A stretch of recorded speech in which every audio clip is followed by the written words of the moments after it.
আমরা গণভোটের ব্যাপারে বলেছি, আপনারা জানেন গণভোটের ব্যাপারে বিএনপি কোনোভাবে রাজি হচ্ছিল না প্রথম দিকে। আমরা এটা জোর দিয়েছিলাম, কিন্তু শেষ পর্যন্ত বিএনপি গণভোটে রাজি হয়েছে।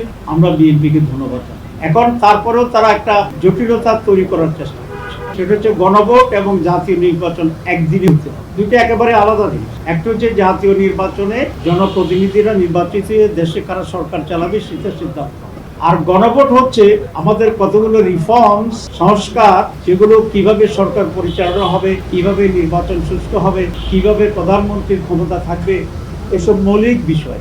এটার সাথে এটা কোনো রিলেশন নেই। এর মাধ্যমে রিফর্মস কমিটি আলাদাভাবে এটাকে পাস করতে হবে। জনগণ যদি চায় রেফারেন্ডামে, জনগণ যদি হা বলে পাস হয়ে গেল, জনগণ যদি না বলে পাস হবে না, কারণ এটা জনগণই সর্বোচ্চ ক্ষমতা।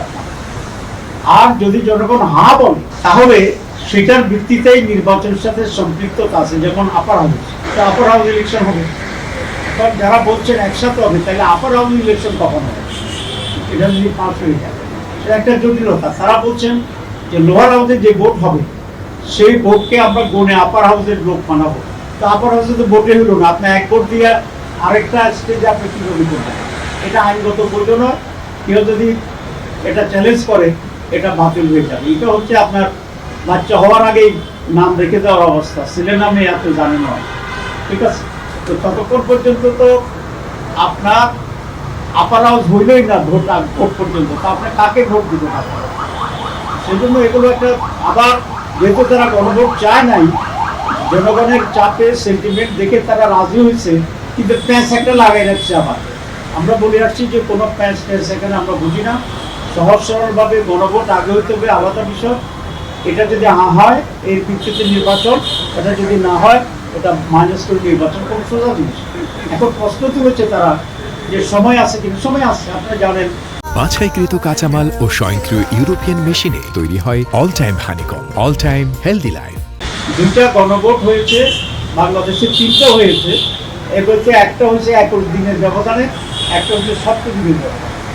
আমরা বলছি নভেম্বরের লাস্টে গণভোট করেন, প্রায় 1 মাসের বেশি সময় আছে। তারপরে আরো 2.5 মাস থাকবে জাতীয় নির্বাচনের জন্য।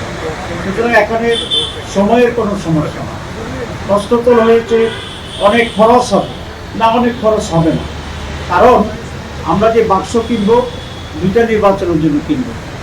আমরা যে মেশিনারিজ কিনবো, সব দুইটার জন্য কিনবো। এখানে শুধু খালি ছোট একটা কাগজ আর যাতায়াত ভাড়া, এই কয়েকটি হবে। তো জাতীয় স্বার্থের জন্য যেভাবে কোটি কোটি টাকা আমরা নির্বাচন করি, কেউ যদি এটা বলে যে নির্বাচন দরকার নাই, কারণ এখানে প্রায় 1000 কোটি টাকা খরচ হয়, তো এটা কি দুষ্কৃতি হবে? হবে না। তো দেশের কল্যাণের জন্যে কিছু টাকা খরচ করে একটি সুস্থতার সাথে যদি আমরা জাতীয় নির্বাচনে যেতে পারি, তাহলে এটা সবচেয়ে উত্তম। মানুষ বুঝলো যে সে কিছুর উপরে ভোট দিচ্ছে, কোনটা কোনটা রিফর্মস হলো, কোনটা হলো না।